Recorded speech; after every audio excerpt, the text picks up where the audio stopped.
Thank you, Mr. Chairman. The ranking member ripped on the Trump appointees in his opening remarks, which we largely expected. But I just asked the Secretary of the Department of Health and Human Services, do you have a medical degree?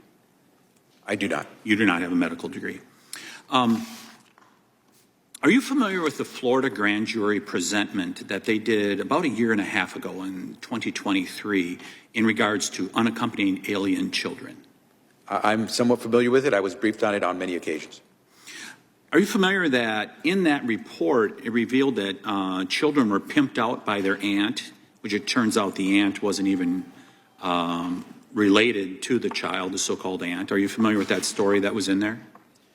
There are a number of incidents that are reported in that Florida report. Some of them I can probably recall better than others. Some of them I would challenge and dispute, but that one I don't remember. And do you remember the teenage girl that was in a house with unknown men with no private bedroom for her? Are you familiar with the sponsors that utilize a strip club in Jacksonville as an address for where this child, where a child should be settled? Congressman, as I said, I don't have the information on that Florida grand jury report in front of me. I certainly can go back and take a look at it and try to get back to you. Are you familiar that the case managers are only performing home studies, or the case managers are only doing case studies or home studies in 4.5% of placements in Florida? Only 4.5%. In fact, discretionary home studies were 1%. Is that all you folks are checking up on, these kids that are so vulnerable? Congressman, thank you for the question. Congress, in passing the laws that apply to the unaccompanied children, said that home studies would be reserved for those children who came to us with circumstances that showed trauma or the need for additional services. So by law, by statute passed by you in Congress, those of you in Congress in the past, we have the obligation to conduct these home studies only in those particular cases. We provide a home study. So you decided to do the minimum? No, that's 1%. That's what you said. Go there. Okay, here's the law. That's all we're going to do. In the meantime, you got kids being placed in addresses like a strip club in Jacksonville, Florida. That's what I was trying to say. Is that's not the case. In your testimony, we do home studies at our discretion.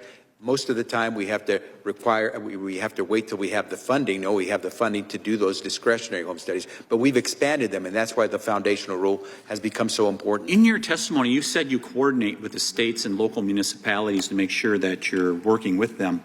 In this Florida presentment, it says neither U.S. Department of Homeland Security or HHS actively coordinates or consults with the state on the UAC that are resettled in Florida. Did you see that part of the study? You aren't coordinating with them? Why are you not coordinating with them? I find that hard to believe because remember, we used to have programs in Florida that had licensed care facilities. Florida decided to unlicense these facilities, and so we've been in constant touch with Florida. So you said you've seen some of the what was presented here. Do you dispute the study from Florida? I have a number of issues with the Florida report. If you would share with me, and at an appropriate time, not today, if you want to share with me all the things you dispute in that study, that presentment by Florida, I would really like to see it. Because then I want to take it to Florida and ask them, what were you lying about? Because obviously you're telling me that there's some misrepresentation by Florida here. Is that right?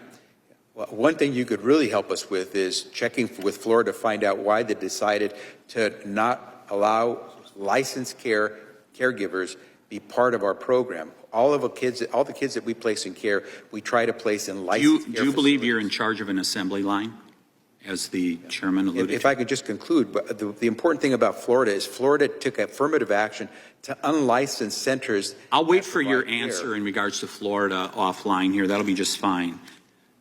I want to ask you the Harris question. Would you change anything that you've done over the last 4 years in regards to illegal immigration? recognizing that we don't deal with immigration, that is part of DHS's authority. We deal with the care, the human services side of care for kids. Would you change anything that you've done in the last 4 years with 320,000 children unaccounted for by your administration? We work tirelessly to strengthen and improve the program of the UC, the unaccompanied children that come before us. And we work really hard to make sure we, first and foremost, protect the safety and the well-being of those kids. Every day is a challenge, and we do the best we can. Gentleman's time has expired.